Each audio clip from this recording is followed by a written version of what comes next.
Curious George. This is George. He lived in Africa. He was a good little monkey and always very curious. One day George saw a man. He had on a large yellow straw hat. The man saw George too. What a nice little monkey, he thought. I would like to take him home with me. He put his hat on the ground, and of course, George was curious. He came down from the tree to look at the large yellow hat. The hat had been on the man's head. George thought it would be nice to have it on his own head. He picked it up and put it on. The hat covered George's head. He couldn't see. The man picked him up quickly and popped him into a bag. George was caught. The man with a big yellow hat put George into a little boat, and a sail rowed them both across the water to a big ship. George was sad, but he was still a little curious. On the big ship, things began to happen. The man took off the bag. George sat on a little stool, and the man said, "George, I'm going to take you to a big zoo in a big city. You will like it there. Now run along and play, but don't get into any trouble." George promised to be good, but it is easy for little monkeys to forget. On the deck he found some seagulls. He wondered how they could fly. He was curious. Finally he had to try. It looked easy, but... oh, what happened? First this, and then this. "Where is George?" The sailors looked and looked. At last they saw him struggling in the water and almost all tired out. "Man overboard!" the sailors cried as they threw him a lifebelt. George caught it and held on. At last he was safe on board. After that, George was more careful to be a good monkey, until at last the long trip was over. George said goodbye to the kind sailors, and he and the man with the yellow hat walked off the ship onto the shore and into the city to the man's house. After a good meal and a good pipe, George felt very tired. He crawled into bed and fell asleep at once. The next morning the man telephoned the zoo. George watched him. He was fascinated.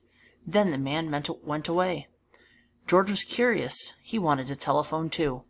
1, 2, 3, 4, 5, 6, 7. Oh, what fun.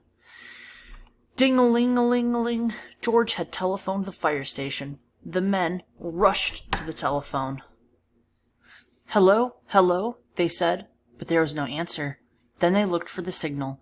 On the big map that showed where the telephone call had came from.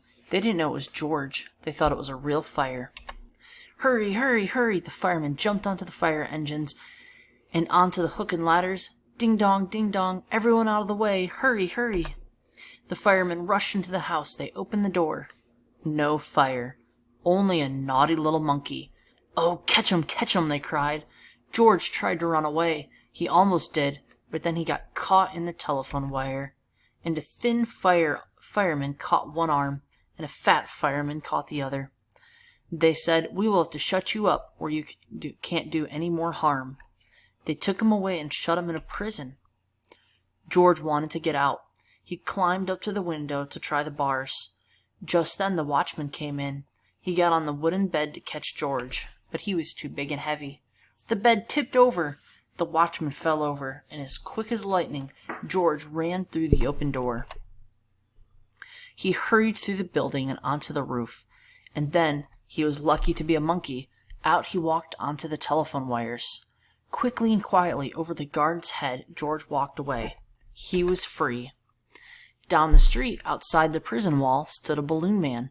A little girl bought a balloon for her brother. George watched. He was curious again. He felt he must have a bright red balloon.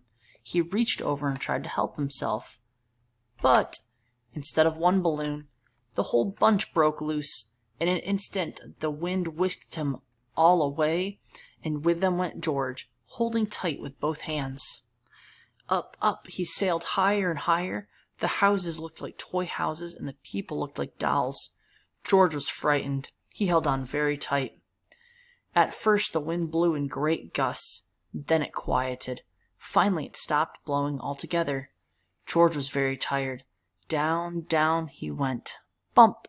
Onto the top of a traffic light. Everyone was surprised. The traffic got all mixed up, and George didn't know what to do. And then he heard someone call, "George!" He looked down and saw his friend, the man with the big yellow hat.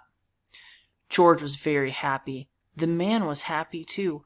George slid down the post, and the man with the big yellow hat put him under his arm. Then he paid for the balloon man all the balloons, and then George and the man climbed into the car, and at last away they went. To the zoo. What a nice place for George to live. The end.